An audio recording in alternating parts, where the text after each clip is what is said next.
धाकड़ खबर बेखौफज़ुमा बेबाक अंदाज। धाकड़ खबर के न्यूज रूम से मैं आपके साथ हूं अकरम रईस खान। जब सत्ता में बैठे लोग नफरत की राजनीति करेंगे तो उसका असर उनके अफसरान पे भी दिखाई देगा। पुलिस के जरिए वो तांडव हमने देखा है। जब सत्ता में बैठे लोगों ने जो चाहा वो पुलिस ने करके दिखाया। गोलियां भी मारी, लठ भी मारा और घर में घुस के सामान भी तोड़ दिया। लेकिन अगर इस मामले में आगे डॉक्टर बढ़कर आ जाएं तो बहुत चिंताजनक होता है, क्योंकि डॉक्टर अगर इलाज करने से पहले किसी का धर्म, जाति और समाज देखने लग जाएगा तो आप सोचेंगे क्या होगा। क्योंकि मैं हिंदी का पत्रकार हूँ, हिंदी भाषा वाली बात करता हूँ। डॉक्टर को हमारे यहाँ भगवान का रूप माना जाता है। लेकिन उत्तर प्रदेश के कानपुर से एक महिला डॉक्टर का, महिलाओं के बारे में मैं आपसे अक्सर कर कहता हूं कि क्राइम पेट्रोल देखने के बाद मुझे लगता है कि महिलाएं पुरुषों से ज़्यादा क्रूर होती हैं। सबके लिए नहीं कहा जा सकता है, कुछ महिलाओं के बारे में कहा जा सकता है। तो एक महिला डॉक्टर का यहाँ से एक वीडियो वायरल हो रहा है जिसमें वो जिस तरीके की बात कर रही हैं वो आप सुन नहीं पाएंगे, कल्पना नहीं कर पाएंगे कि एक महिला डॉक्टर हैं। वो कह रही हैं जब से हमारे यहाँ 22 जमाती ला के रखे गए हैं तब से हम उनकी देख रेख में लाखों रुपये खर्च कर रहे हैं, उनको खिला रहे हैं, पीपीई किट पहन रहे हैं, इस पर पैसा बर्बाद हो रहा है। इन लोगों को तो उठा के जंगल में फेंक देना चाहिए। सीएम पर सवाल खड़ा कर रही हैं, यानी कि उत्तर प्रदेश के सीएम आदित्यनाथ योगी को कह रही हैं कि वो अपीजमेंट कर रहे हैं, तुष्टीकरण की राजनीति कर रहे हैं। डीएम और सीएमओ पे भी सवाल खड़े कर रही हैं। कह रही मैंने उनके सामने बोला तो उन्होंने कहा चुप हो जाइए, कोई सुन लेगा। अब डीएम और सीएमओ क्या कर सकता है, वो तो वही करेगा जो सीएम कहेगा। इस तरीके की भाषा बोल रही है उस वीडियो में। इनका ये वीडियो वायरल हो गया है, उसके बाद हंगामा मच गया है। पर पहले आप वो वीडियो देख लीजिए जिसको लेकर हंगामा मचा है, फिर आगे बात करेंगे। पेशेंट है, ये जमीन नहीं है, ये तो फर्जी है, ये तो आए ही है ये करने, ये तो टेररिस्ट है।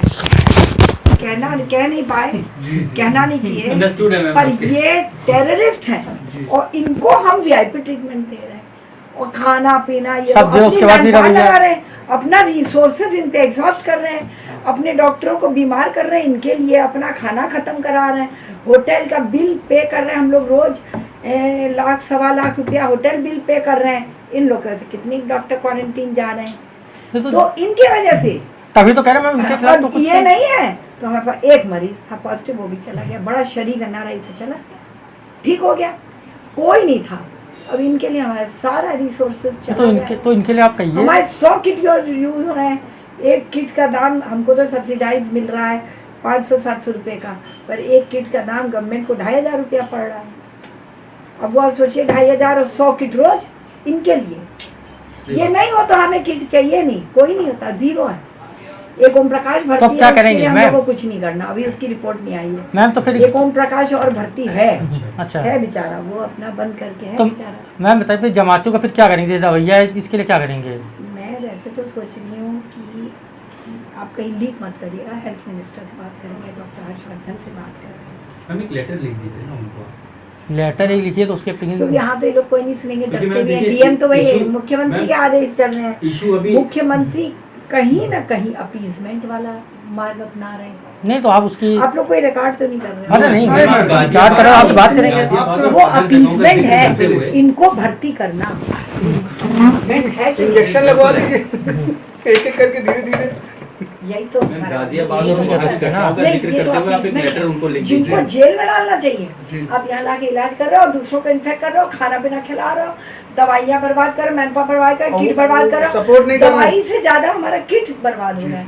इन पे जितनी बार हमारे 22 मरीज के लिए घंटे घंटे किट उतार उतार के लोग दौड़े हैं। अब 1 घंटे में एक किट भरा है, हजारों रुपए का नुकसान है। ये हमें कहना चाहिए था ये जी टीवी, इंडिया टीवी पे कि एक घंटे किट पहन के लोग उतार दिए, भाग गए। किट 2500 का किट। अब आप सोचिए, जिनको आपको 1.5 घंटे जेल में डाल के एकदम क्या बोलते हैं आइसोलेशन, वहाँ सॉलिटरी कन्फाइनमेंट में रखना चाहिए, आप आइसोलेशन वार्ड में रख रहे हो। आइसोलेशन में भी अलग रखा जाता है पर खातिरदारी के साथ। नहीं जमातियों में मुकदमे का दर्ज हुए ना, होता है जहाँ पे जमातियों का मुकदमे बहुत दर्ज हुए ना, एनएस क्या चीज जो बदतमीजी कर रहे डॉक्टर से, तो वैसे यहाँ भी होना चाहिए। क्यों ये कर रहे हैं? अच्छा क्या इतना इनको समझ नहीं आता? योगी जी को आदेश देना चाहिए कि ये जमाती के लिए कोई भी हमारे मैन पावर रिसोर्सेज स्टेट का, गवर्नमेंट का नहीं यूज होगा। बस हम बता दें, इनको 2 मिनट में दौड़ा दें।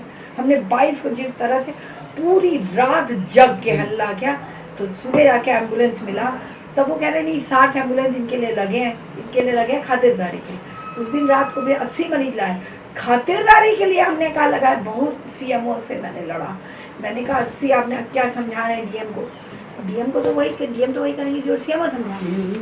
सीएमओ 80 लोगों का खातिरदारी में एम्बुलेंस दौड़ा रहे हैं। मैंने कहा खातिरदारी छोड़िए, आप ये 22 लोगों को लेके जंगल में डाल दीजिए, बंद कर दीजिए जंगल में, काल कोठरी में बंद करिए, यहाँ ला रहे हैं। तो बहुत बोले आप कैसे कह सकती हैं, ये कोई सुन लेगा, कोई ये वो। मुझे बहुत ज़्यादा दबाया गया और अभी भी हम खुल के थोड़ी ना बोल सकते हैं। वही चीज डिमांड करिए कि इनको अलग से आइसोलेट आप लोग करवाया कर जाए। सकते हैं, आप मीडिया में नहीं मैडम एक काम करिए ना, से कहलवा सकते हैं कि ये तो अपीजमेंट कर रहे हैं आप मरीजों का, मैडम, और एट द कॉस्ट ऑफ बाकी लोग, at the cost of health work, at the cost of state money, at the cost of public को आप 100 करोड़ पब्लिक सेक्रीफाइस कर रहे हैं, ये 1 करोड़ लोग के लिए, 20-30 करोड़ लोग के लिए। अब आपको इनका थोड़ा सा परिचय दे देता हूं। कानपुर के अंदर एक मेडिकल कॉलेज है जिसका नाम है GSBM। नाम थोड़ा गौर से सुनिएगा, गणेश शंकर विद्यार्थी memorial medical college. Ganesh Shankar विद्यार्थी को आप जानते हैं, जिन्होंने पत्रकारिता के लिए अपनी जान दे दी। दंगा भड़क गया था 1931 में कानपुर के अंदर, तो वो वहाँ पहुँचे और उन्होंने दोनों समाज के लोगों को शांत कराने की कोशिश की। उसी दौरान उनकी हत्या कर दी गई। उनकी डेड बॉडी 2 दिन बाद बरामद हुई और ये तब सब हुआ जबकि इससे कुछ दिन पहले, 2 ही दिन पहले, 3 दिन पहले, जब भगत सिंह शहीद आज़म को फांसी दी गई थी, ये सब का सब एक लोग थे और आज़ादी के लिए लड़ रहे थे।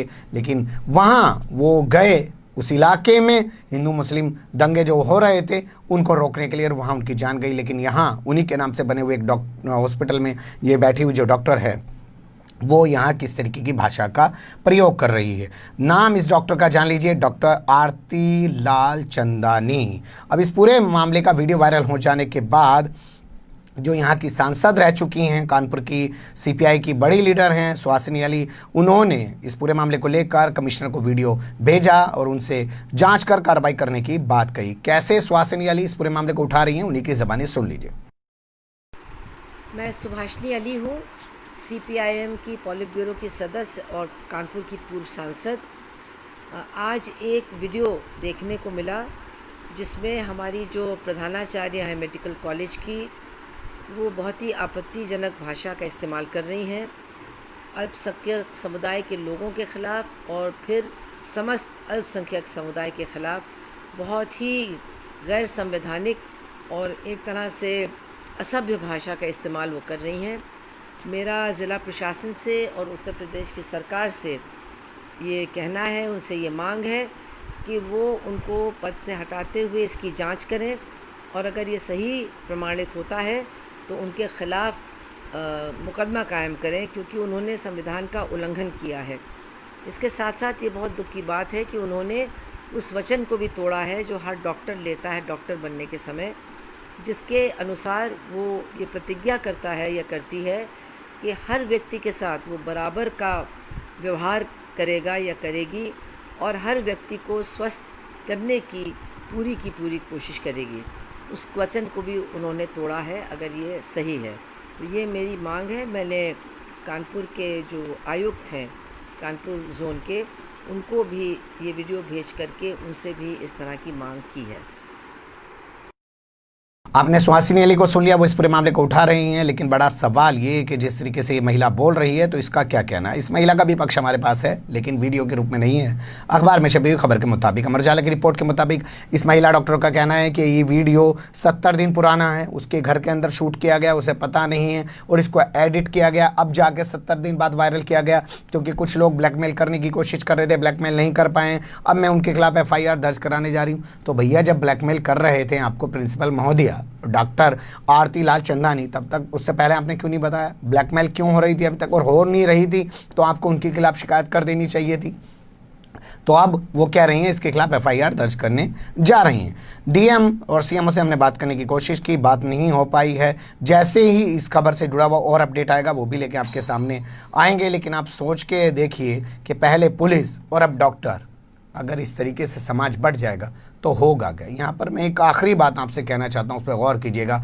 जैसे ही JP ने 30 साल से अछूत चल रही जनसंघ, BJP, RSS जो भी आप कहें, उसको अपने मंच पे जगह दी, उससे पहले तो कोई पूछ ही नहीं रहा था ना। राष्ट्रपिता महात्मा गांधी की हत्या के बाद इनको अछूत समझ लिया था समाज ने। लेकिन जैसे ही जेपी ने इमरजेंसी के दौरान आंदोलन में इन्हें अपने मंच पे जगह दी, उसके बाद लोगों में इनकी मकबूलियत बढ़ती चली गई। कभी अध्ययन कीजिएगा कि 1977 तक 2 सीटों वाली पार्टी जो बीजेपी हुआ करती थी, वो 1989 में जब बीपी सिंह की सरकार बनी 83 सांसद थे उसके पास। कैसे इतना भूचाल आ गया? क्योंकि मौका मिल गया ना, लाल कृष्ण आडवाणी को सूचना प्रसारण मंत्री बना दिया।